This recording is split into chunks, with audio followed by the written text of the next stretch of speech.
Quick IAS compose your dream. Hello दोस्तों, कोई कैसा आपका स्वागत है। 70 बीपीएससी का जो पेपर है, अब तो 69 बीपीएससी का पेपर हो चुका है। अब 70 बीपीएससी पेपर जो है आयोग तैयारी शुरू कर देगा और 2-4 महीने में जो है प्रक्रिया शुरू हो जाएगी। और जब भी एग्जाम हो, लेकिन हमें अपने पैटर्न को अब चेंज करना पड़ेगा स्टडी के, और हमें जो है कौन सी बुक पढ़नी है इसके बारे में बता देता हूँ। और सभी सब्जेक्ट के जो सिलेबस हैं और उसकी कौन सी बुक पढ़नी है, जब तक हमारे पास सिलेबस नहीं होता है या हमारे पास एथेंटिक बुक नहीं होती है तो हमारी तैयारी अधूरी रहती है। इस बार जब 69 बीपीएससी का आप लोगों ने पेपर देखा होगा, बहुत लॉन्ग क्वेश्चन आए हैं और उसने अपने पैटर्न को बदला है। जब बीपीएससी अपने पैटर्न को बदल सकता है और यूपीएससी के पैटर्न पे जा सकता है, तो हमें भी यूपीएससी के पैटर्न की तैयारी करनी पड़ेगी, बीपीएससी के लिए भी। और जाहिर सी बात है कि आने वाले समय में अब क्वेश्चन उसी तरह के ही आएंगे, लॉन्ग आएंगे, बड़े बड़े क्वेश्चन आएंगे। तो हमें जब तक हमारे पास सभी सब्जेक्ट के सिलेबस नहीं होगा, टॉपिक वाइज सिलेबस नहीं होगा, तब तक हमारी तैयारी अच्छी नहीं रहती है। क्यों? क्योंकि इस बार आपने बहुत अच्छे से तैयारी किया, लेकिन बीपीएससी का जो 69 बीपीएससी का जो पेपर है वो काफ़ी कठिन पेपर आया और आपके क्या सबके अनुरूप पेपर नहीं था। कोई एक्सपेक्टेड नहीं किसी को था कि पेपर इस तरह का आएगा, ठीक है, लेकिन पेपर आया है। और आप लोगों को जो है इससे एक सीख लेना है कि हमें भी अब तैयारी उसी लेवल की करनी पड़ेगी जिस लेवल का ये बीपीएससी तैयारी करवाना चाहता है, और हमें वैसे ही करनी पड़ेगी। तो हमें सिलेबस के हर टॉपिक को कवर करना पड़ेगा, क्योंकि आपने तैयारी तो किया लेकिन हर सिलेबस के हर टॉपिक को आपने कवर नहीं किया है। ये जो है यही एक कमी जो है सबको नज़र आई है, ठीक है। दूसरा और भी कमियां नज़र आई हैं, उसमें एक कमी है आपने रिवीजन नहीं किया होगा, या रिवीजन जो है उस लेवल का नहीं हुआ होगा जिस लेवल का क्वेश्चन इस बार आया हुआ है। और इम्पोर्टेंट बुक कौन सी पढ़नी है, क्योंकि अब जो है रटा रटाया काम नहीं होगा और हमें पॉइंटर छोड़ना पड़ेगा। पॉइंटर भी इंपॉर्टेंट है, लेकिन पॉइंटर से ज़्यादा इंपॉर्टेंट है कि एक्स जो है उसका कॉन्सेप्ट क्या है, किसी चीज़ का कॉन्सेप्ट। जैसे मानसून, भारतीय मानसून आता है जाता है, भारतीय मानसून की क्या विशेषता है, जब तक हमारा कॉन्सेप्ट नहीं क्लियर होगा और भी मैप के थ्रू, तब तक हमारी तैयारी अधूरी है। तो हमें अब मैपिंग पे भी ध्यान देना होगा, क्योंकि यूपीएससी में मैपिंग पर भी जो है फोकस किया जाता है, उसकी अलग से क्लास होती है और मैं करवाऊंगा भी सारी क्लास। मैंने इस बार बहुत सारा मैपिंग की आपको मैंने वीडियो प्रोवाइड भी कराया था। तो लगातार प्रक्रिया आगे बढ़ेगी और 70 बीपीएससी का जो पेपर है वो चाहे जनवरी में हो, फरवरी में हो, या जब भी हो, दिसंबर में हो, तो हमारी तैयारी इस लेवल की हो कि इस बार पेपर अगर हो तो हमारा एग्जाम क्लियर हो जाए। तो हमारे पास सिलेबस होना चाहिए और हमारे पास इंपॉर्टेंट बुक होना चाहिए, तभी हम अपनी तैयारी अच्छे से कर सकते हैं, ठीक है। पहले हम सिलेबस की बात करेंगे, फिर हम बुक की बात करेंगे, कौन कौन सी बुक पढ़ना है। याद रखना, जैसे भारतीय इतिहास को हम 3 भागों में बांट के पढ़ेंगे। और आप जब तैयारी शुरू करना तो प्राचीन भारतीय इतिहास की बुक भी बताऊंगा मैं। अब यहाँ सिलेबस दिया हुआ है कि सिंधु घाटी की सभ्यता, वैदिक काल, इसके अलावा पाषाण काल भी, और 16 महाजनपद, मगध राज का उत्कर्ष। अब जैसे ये सब पॉइंट दिए हैं, अगर हम पॉइंट वाइज सिलेबस को सामने रख करके और पॉइंट वाइज इसको अगर एक एक करके हम पढ़ना शुरू करेंगे तो हमारा सारा सिलेबस कवर हो जाएगा और हम कहीं से भी क्वेश्चन आएगा तो वो गलत नहीं होगा। क्यों? क्योंकि हमारी तैयारी इसी लेवल की हमें करनी पड़ेगी, क्योंकि यूपीएससी की तैयारी इसी लेवल की जाती है। तो और सिलेबस के अनुसार जब पढ़ा जाता है तभी जाके सिलेक्शन होता है।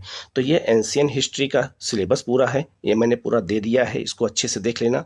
इसके अलावा एंशियंट के बाद मैंने एंशियंट के लगभग सारे टॉपिक को शामिल कर लिया जहाँ से क्वेश्चन बार बार एग्जाम में आते हैं, ठीक है। इसके अलावा है आपका मध्यकालीन भारतीय इतिहास में भारत पर तुर्कों का आक्रमण, भारत पर अरबों का आक्रमण, इसके अलावा दिल्ली सल्तनत, यहाँ से क्वेश्चन आते हैं। इसके अलावा दिल्ली सल्तनत का प्रशासन है, और मुगल काल, इस बार बाबर से क्वेश्चन आया भी था, ठीक है। इसके अलावा मुगल प्रशासन है, शेर शाह सूरी उसका प्रशासन है, ठीक है। तो यहाँ से क्वेश्चन आएंगे। फिर बिहार में अफगान राज्य है, ठीक है, बिहार स्पेशल के अंतर्गत। फिर भक्ति आंदोलन है, सूफी आंदोलन है, बिहार में उसका क्या संबंध है या भारत में क्या संबंध है, हमें उसको पूरा ध्यान में रख करके पढ़ना पड़ेगा। आप लोग ये सिलेबस लिखना मत, ये सिलेबस आपको हमारे टेलीग्राम चैनल के पीडीएफ वाले ग्रुप में मिल जाएगा, उसका लिंक वीडियो के कमेंट में शेयर कर दूंगा। आप वहाँ जो है ज्वाइन कर लेना जाके, और सारा सिलेबस का पीडीएफ आपके पास मिल जाएगा। आप पीडीएफ का जो है फोटोकॉपी निकलवा लेना और उसको अपने जो है रूम में जहाँ पढ़ते हैं उसको रख लीजिएगा। और अब टॉपिक वाइज इसको एक एक करके हमें टारगेट बेसिस को पढ़ाई करनी है।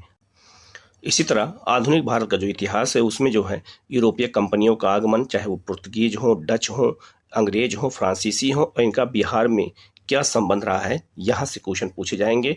इसके अलावा बंगाल के नवाब, ईस्ट इंडिया कंपनी, ब्रिटिश शासन का भारतीय अर्थव्यवस्था पे प्रभाव, 1857 का विद्रोह, भारत में जनजातीय विद्रोह, भारत में किसान विद्रोह, भारत में मजदूर आंदोलन, अंग्रेजों के समय शिक्षा का विकास, अंग्रेजों के समय समाचार पत्रों का इतिहास, सामाजिक धार्मिक सुधार आंदोलन, चाहे वो ब्रह्म समाज हो, आर्य समाज हो, रामकृष्ण मिशन हो, या फिर जो है मुस्लिम सुधार आंदोलन हो, या ये सब सारे सिलेबस नहीं कवर हो पाते हैं एग्जाम के समय। इसलिए हमें इसको अच्छे से जब हम सिलेबस वाइज पढ़ेंगे तब जा करके हमारे ये कॉन्सेप्ट क्लियर होंगे। अब यहीं से क्वेश्चन अगर आएगा तो गलत नहीं हो पाएंगे। इसके अलावा कांग्रेस की स्थापना, उसके प्रमुख सम्मेलन से क्वेश्चन आते हैं, बिहार में उसका क्या संबंध है। इसके अलावा भारतीय राष्ट्रीय आंदोलन, प्रथम चरण, द्वितीय चरण और तृतीय चरण में क्या क्या घटनाएं हुई हैं, इन सब के बारे में हम अच्छे से जानकारी जब होगी तब जाके हमारा सिलेबस पूरा होगा और हमारा एग्जाम अगर होगा तो गलत नहीं होगा। इसी तरह बिहार के संदर्भ में आधुनिक भारत का इतिहास की बात करें तो चाहे 1857 का विद्रोह हो, भारत में जनजातीय विद्रोह हो, और वो जो है बिहार के संबंध में भी हो, भारत में चंपारण आंदोलन हो, बिहार में भी हो, बिहार में किसान आंदोलन और उसके प्रमुख नेता हो, कांग्रेस की स्थापना, उसमें बिहार की भूमिका हो। इसके बाद 1857 के जो है विद्रोह से जुड़े हुए क्वेश्चन हो जो वो बिहार के संदर्भ में। इसके अलावा 1885 से 1947 तक स्वतंत्रता आंदोलन का इतिहास हो बिहार के संदर्भ में, असहयोग आंदोलन बिहार के संदर्भ में, यहाँ से क्वेश्चन आते हैं वहाँ के प्रमुख नेता कौन हैं। इसके अलावा सविनय अवज्ञा आंदोलन, साइमन कमीशन, भारत छोड़ो आंदोलन, इस सबसे टॉपिक से क्वेश्चन आते हैं। तो हमारे पास सिलेबस होगा और हम सिलेबस के अकॉर्डिंग पढ़ेंगे तो हमारा जो है अच्छे से पूरा हो जाएगा। इसी तरह से बिहार में जो मध्यकालीन भारतीय इतिहास है वो भी उसी से जुड़ा हुआ है, उसका भी जो है इसी से हमें सिलेबस से कवर करना है। इसके अलावा विज्ञान, हम साइंस की बात करें तो भौतिक विज्ञान में हमने सारा टॉपिक को यहाँ दे दिया है, चाहे वो भौतिकी की प्रमुख शाखाएं हो, यांत्रिकी हो, पदार्थ के सामान्य गुण हो, ऊष्मा हो, ठीक है। ये सब सिलेबस आपको मैंने दे दिया है। इसी सिलेबस के अकॉर्डिंग आपको पढ़ाई करनी है, चाहे वो तरंगति हो, ध्वनि हो, विद्युत चुंबकीय तरंगे हो, प्रकाश हो, चुंबकत्व हो, ठीक है। यहाँ सबसे क्वेश्चन बार बार आते हैं बीपीएससी में, तो वो क्वेश्चन गलत ना होने पाए। परमाणु भौतिकी है, नाभिकीय भौतिकी है, ठीक है, मात्रक इकाई है, ठीक है। तो सारे टॉपिक हमें कब इसको कवर करना है और सारे जो है सिलेबस आपको हमारी टेलीग्राम पे मिल जाएगा, उसका मैं लिंक वीडियो के कमेंट में शेयर कर दूंगा, आपको वहाँ मिल जाएगा। कंप्यूटर से भी हमें पढ़ना पड़ेगा क्योंकि इस एक क्वेश्चन कंप्यूटर से भी इस बार आया था। रक्षा प्रौद्योगिकी है, अंतरिक्ष है, प्रमुख वैज्ञानिक आविष्कार हैं। इस तरह से रसायन विज्ञान का पूरा सिलेबस हमारे पास है, इसको भी हमें जो है अच्छे से देख करके तैयारी करनी है। इसी तरह जो है आपका जीव विज्ञान से भी पूरा सिलेबस मैंने दे दिया है। आपको इसको बहुत अच्छे से एक एक पॉइंट को उठा के और टारगेट बेस्ड पढ़ाई करनी है। हम टारगेट बेस्ड पढ़ाई करेंगे तो सारे सिलेबस को हम बहुत जल्दी कवर कर लेंगे। और एक बुक याद रखना, एक बुक को 10 बार पढ़ना है, ना कि 10 बुक को एक बार पढ़ना है। और जब हम एक ही चीज़ को 4-5 बार पढ़ेंगे तो चीज़ें हमें अच्छे से याद हो जाएंगी और उससे जुड़े हुए क्वेश्चन हमें टेस्ट भी करने हैं और मैं टेस्ट कराऊंगा भी चीज़ों का। और मैं सारे इन सब जितने भी टॉपिक हैं इनको मैं खुद कराऊंगा, इनके सबके मैं नोट्स तैयार करना शुरू कर दिया हूँ, बिल्कुल माइंड मैपिंग क्लास। और आप अपने से भी इसको पढ़ेंगे तो आपको अच्छे से याद हो जाएगा। विटामिन पोषण क्या होता है, श्वसन तंत्र क्या होता है, परिसंचरण तंत्र क्या होता है, उत्सर्जन तंत्र क्या होता है, यहाँ सबसे क्वेश्चन बार बार आते हैं, ठीक है। इसके अलावा प्रकाश संश्लेषण से आते हैं, हार्मोन्स क्या होते हैं, प्रमुख पादप जनन क्या होते हैं, ये सब टॉपिक से क्वेश्चन बार बार आते हैं।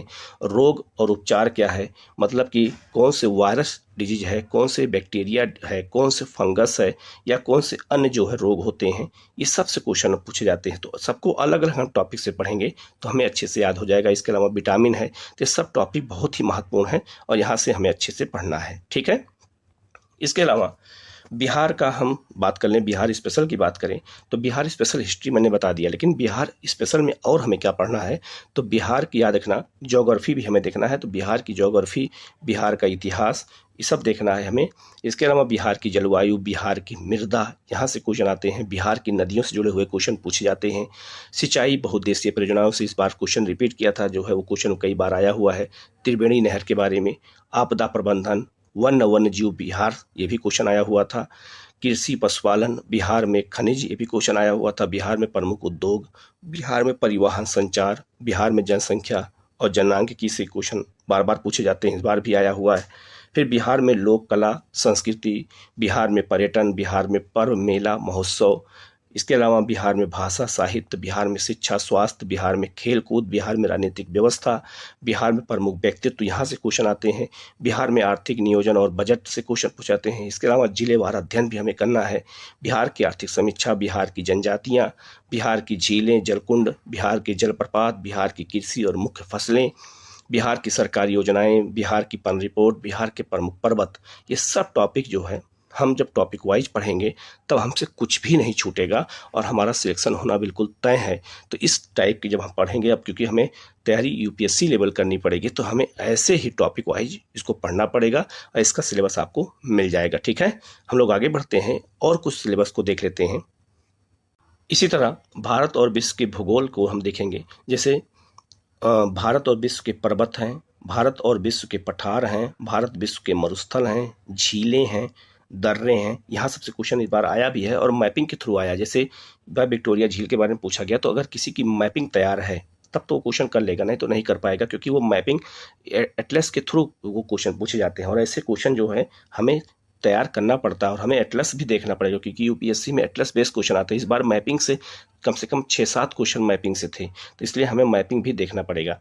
इसके अलावा दर्रे, तो भारत के दर्रे कौन से हैं? कृषि फसलें भारत विश्व के संदर्भ में, भारत विश्व के संदर्भ में जलवायु, भारत और विश्व के संदर्भ में मृदा, भारत और विश्व की जनजातियाँ, विश्व और भारत के प्रमुख उद्योग, विश्व और भारत के प्रमुख खनिज। यहाँ सबसे क्वेश्चन बार बार आते हैं, तो इनको देखना है। इसके अलावा घास के मैदान है, पर्यावरण पारिस्थितिकी तंत्र है, भारत के प्रमुख राष्ट्रीय पार्क हैं, वेटलैंड हैं, यहाँ से क्वेश्चन आए हुए हैं। भारत और विश्व के जलप्रपात हैं, भारत विश्व की नदियाँ हैं, भारत के प्रमुख बहुउद्देशीय परियोजनाएं हैं, भारत की जनसंख्या है। इसके अलावा भारत और विश्व की जो है वन रिपोर्ट है, यहाँ से क्वेश्चन पूछा गया है। खगोल विज्ञान, तारे उपग्रह से क्वेश्चन पूछे गए हैं। ये सारे क्वेश्चन बहुत ही महत्वपूर्ण हैं, टॉपिक बहुत महत्वपूर्ण, यहाँ से क्वेश्चन आते हैं और हम सब टॉपिक को कवर करेंगे इस बार। ऐसा कोई टॉपिक नहीं छोड़ेंगे, जो हमें बिल्कुल एक एक टॉपिक पे कवर करेंगे, तब जाकर के हमारा इस बार सिलेक्शन होगा। और इस बार एकदम अच्छे से लगना है कि इस बार 70 बीपीएससी, क्योंकि चुनाव है और लोकसभा चुनाव है तो सीटें ज़्यादा आएंगी, क्योंकि जो है जनता के बीच में मैसेज भी देना है कि हम रोजगार दे रहे हैं। ठीक है, तो सीटें अच्छी खासी आएंगी, तो अपने आप को इस बार अच्छा प्रिपेयर करना है कि इस बार क्वेश्चन चाहे जैसे पूछा जाए तो हम कर ले जाएं। भारतीय राज्य व्यवस्था, यहाँ से बच्चों के पास सिलेबस ही नहीं होता तो पढ़ें क्या। तो मौलिक अधिकार है, संविधान के भाग है, अनुसूचियाँ, यहाँ से क्वेश्चन बार बार आते हैं। निर्देशक तत्व से, राष्ट्रपति उपराष्ट्रपति से क्वेश्चन आते हैं। अब इनको हम टॉपिक वाइज पढ़ेंगे तो हमारा से तैयार हो जाएगा। मंत्रिपरिषद है, प्रधानमंत्री हैं, सर्वोच्च न्यायालय, उच्च न्यायालय, पंचायती राज व्यवस्था, संसद से, नगर पालिका परिषद, संसद की प्रमुख समितियां, संविधान के प्रमुख आर्टिकल याद करने हैं। इसके अलावा वित्त आयोग क्या होता है, चुनाव आयोग, मूल कर्तव्य, महान्यायवादी, महाधिवक्ता, नियंत्रण महालेखा परीक्षक, यहाँ से क्वेश्चन आते हैं। इसके अलावा राज्यपाल, राज्य विधान मंडल, ब्रिटिश शासनकाल में विभिन्न अधिनियम, ये सब टॉपिक से क्वेश्चन आते हैं, तो हमें ये सब टॉपिक को अच्छे से देखना है। ठीक है, इसके अलावा अगर हम इकोनॉमी की बात करें, भारतीय अर्थव्यवस्था के टॉपिक की बात करें, तो आर्थिक समृद्धि, आर्थिक विकास में क्या अंतर होता है, यहाँ से राष्ट्रीय आय क्या होती है, भारत की पंचवर्षीय योजनाओं से क्वेश्चन पूछे जाते हैं। भारत में गरीबी से क्वेश्चन पूछे जाते हैं। इसके अलावा भारत में बेरोजगारी है, भारत में बैंकिंग व्यवस्था है, भारत का शेयर बाजार है, जीएसटी है, प्रमुख सूचकांक है, यहाँ सबसे क्वेश्चन बार बार आते हैं। इसके अलावा जो है आपका भारत की राजकोषीय नीति क्या होती है, विश्व बैंक क्या होता है, IMF क्या होता है, मानव विकास रिपोर्ट क्या होती है, भारत का विदेशी व्यापार भुगतान संतुलन क्या होता है, नीति आयोग क्या होता है, इन सब से जुड़े हुए क्वेश्चन पूछे जाते थे। हम टॉपिक वाइज जब इनको अच्छे से पढ़ेंगे तो हमारा ये सारा कवर हो जाएगा और हमारे क्वेश्चन छूटेंगे नहीं। ठीक है, अब हम लोग आगे बढ़ते हैं और देख लेते हैं कौन सी बुक हमें पढ़नी है, और उस बुक को आपको परचेज करना ही पड़ेगा, चाहे जहाँ से हो आप करके और इसको पढ़ना शुरू कर दीजिए बिल्कुल। ठीक है, बाकी मैं अपने टेलीग्राम चैनल पर डेली जो है टारगेट भी देता हूँ बच्चों को, तो आप टारगेट भी लेकर के वहाँ पढ़ाई कर सकते हैं और आपका NCERT सारा सिलेबस भी कवर होता जाएगा। ठीक है, हम लोग बुक देख लेते हैं कौन कौन सी बुक हमें पढ़नी है। सबसे पहले हम बिहार स्पेशल की बात करें तो बिहार स्पेशल की 2 बुक सबसे अच्छी है। एक या तो बिहार का जो है महेश बर्णवाल की बुक ले लीजिए, या फिर जो है इम्तियाज अहमद की बुक। अगर किसी के पास ये बुक है जो अहमद जी की बुक है तो आप इसको लेने की ज़रूरत नहीं है, और जिसके पास ये वाली बुक है उसको इसको लेने की ज़रूरत नहीं है। दोनों में चीज़ें बहुत अच्छे से दी गई हैं, तो आप दोनों में से कोई एक बुक को जो है पढ़ सकते हैं। इसके अलावा दूसरी बुक लेने की ज़रूरत नहीं है। एक ही बुक को 10 बार पढ़ना है, 10 बुक को एक बार नहीं पढ़ना है। ठीक है, एटलस, मैं पहले एटलस की बात करूंगा। ये इंग्लिश में एटलस है और ये हिंदी में है, तो जिसका जो है मीडियम हो आप ले लेना, दोनों एक ही एटलस है, बस दोनों कवर चेंज है। और एटलस से ही पढ़ाई करना। अब एटलस जो करना पड़ेगा, और एटलस पूरा मैं बताऊंगा, भारत और विश्व और बिहार एटलस में खुद पढ़ाऊंगा आप लोगों को, मैं पूरा मैपिंग के थ्रू पढ़ाऊंगा। और मैंने देखा होगा, मैंने बहुत सारा वीडियो मैपिंग का डाला भी था, वैसे अब मैं हर टॉपिक पे बना रहा हूँ और वो आपको प्रोवाइड कराऊंगा, चाहे वो पर्वत हो, पठार हो, मैदान हो, चाहे वो नदी हो, महाद्वीपों के अनुसार हो, भारत में और कौन सी बिहार की नदियाँ, सबको मैं एक एक माइंड मैपिंग क्लास और मैपिंग के थ्रू मैं कराऊंगा। वो मेरी जिम्मेदारी है, मैं अपनी तरफ से मैं अपना 100% दूंगा भी आप लोगों को। लेकिन आप लोग खुद मैप ये एटलस ले लीजिए।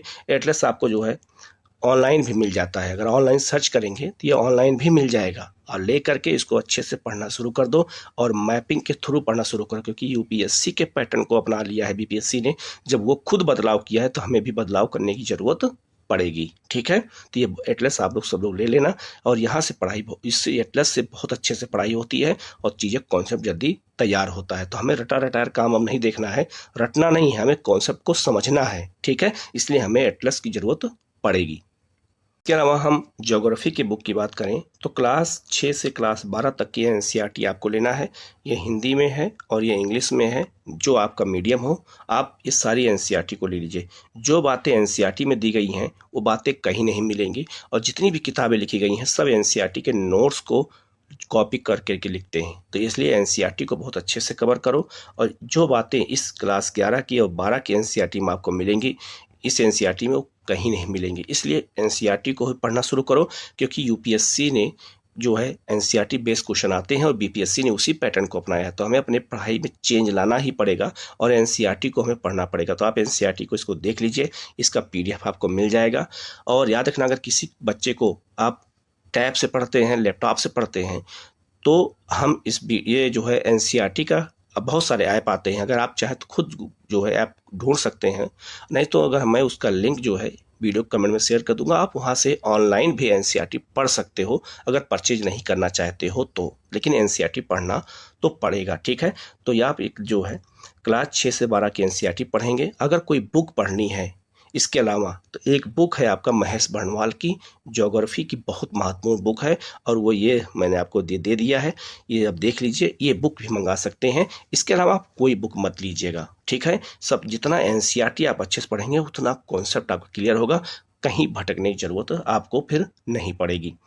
हिस्ट्री की बात कर लें तो हिस्ट्री में जो बातें इस एनसीईआरटी में आपको मिलेंगी क्लास 6 से लेकर क्लास 12 तक, वो आपको कहीं नहीं मिलेगा। तो क्लास 6 से क्लास 12 तक की इस हिंदी या इंग्लिश जो भी आपका है, इस बुक को आप परचेज कर लीजिए, ऑनलाइन पढ़ लीजिए, लेकिन सिलेबस वाइज इसको एक एक बुक को अच्छे से पढ़िए। और हम टेलीग्राम पे अब एनसीईआरटी बेस ही टेस्ट करवाएंगे, और उसका जो है मैंने टेस्ट बनाना शुरू कर दिया है। तो एनसीईआरटी बेस आपको ऑनलाइन पे हमारे मतलब टेलीग्राम पे टेस्ट होता है, तो टेलीग्राम का लिंक जो टेस्ट होता है उसका भी कमेंट में वीडियो शेयर कर दूंगा, आप वहां से ज्वाइन कर सकते हैं और वहां डेली आप टेस्ट भी दे सकते हैं। ठीक है, और एनसीईआरटी बेस्ड जो आप पढ़ेंगे उसी का मैं टेस्ट लेता रहूँगा। इसके अलावा अगर आपको इतिहास हिस्ट्री में और बुक पढ़नी है तो एक है आपका जो है, ये बुक है बहुत महत्वपूर्ण है, ये जो है रामशरण शर्मा की बुक प्राचीन भारत, ये तो लेना ही पड़ेगा। मध्यकालीन भारत में सतीश चंद्रा की बुक आपको लेनी ही पड़ेगी, और मॉडर्न इंडिया में बिपिन चंद्रा की बुक लेनी पड़ेगी। तो बिपिन चंद्रा की बुक है, ये सतीश चंद्रा की बुक है, और ये रामशरण शर्मा की बुक है। ये 3 बुक आपको लेना पड़ेगा। ये बहुत महत्वपूर्ण बुक है और यहीं सबसे क्वेश्चन ज़्यादा पूछे जाते हैं। तो ये जितनी एनसीईआरटी है और ये हिस्ट्री की बुक है। अगर किसी के पास स्पेक्ट्रम है तो स्पेक्ट्रम को भी फॉलो कर सकता है, वो भी अच्छी बुक है, आप वहाँ से भी फॉलो करके पढ़ सकते हैं। लेकिन किताब ज़्यादा जो है मतलब जो है इकट्ठा करके मत रखना।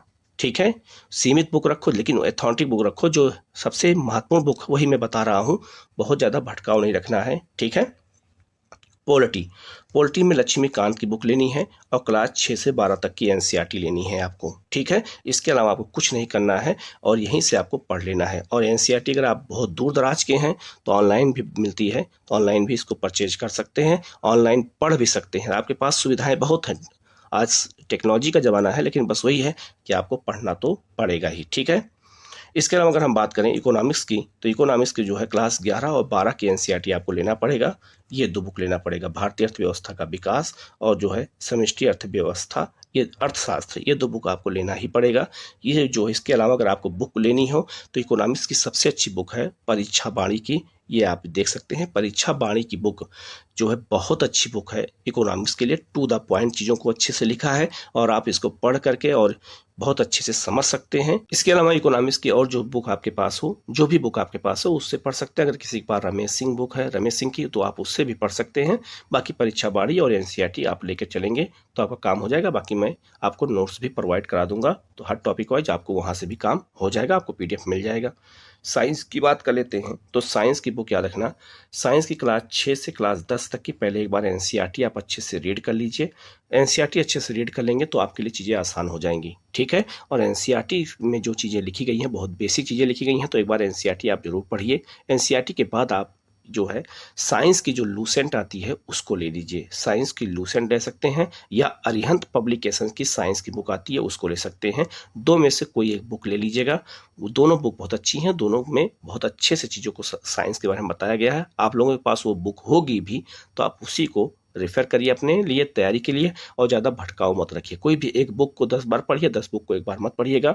कोई ज़रूरत नहीं है कि हम जो है 10 बुक को खरीद के एक बार पढ़ें, तो आप पढ़ नहीं पाएंगे और आपका समय बर्बाद होगा और फिर वही काम होगा जो है एग्जाम में होता है, ठीक है। तो इसलिए हमें चीज़ों को बहुत अच्छे से पढ़ने की जरूरत है क्योंकि यूपीएससी पैटर्न को हमें अपनाना पड़ेगा, ठीक है। अपनी तैयारी में किसी भी टॉपिक में कहीं कोई जो है डाउट लगे अगर आपको तो कमेंट करके पूछ लीजिएगा, उसका जवाब आपको दिया जाएगा। चैनल को सब्सक्राइब कर लीजिएगा, बेल आइकन को प्रेस कर लीजिएगा, और हम बहुत जल्दी क्लास भी शुरू करने वाले हैं और उसका जो है आपको मैसेज मैं आपको बता दूंगा, मैसेज कर दूंगा आपको, जो है बहुत जल्दी ये जानकारी मिल जाएगी। और मैं टॉपिक वाइज क्लास भी शुरू करने वाला हूँ तो उसकी जानकारी मैं दे दूंगा, ठीक है। जो है इसको जरूर आप सिलेबस को फॉलो करिएगा, इसी सिलेबस के अनुसार अपनी पढ़ाई कीजिएगा। कहीं कोई डाउट होता है तो आप कमेंट करके पूछ सकते हैं, उसका जवाब आपको दिया जाएगा। Okay, thank you.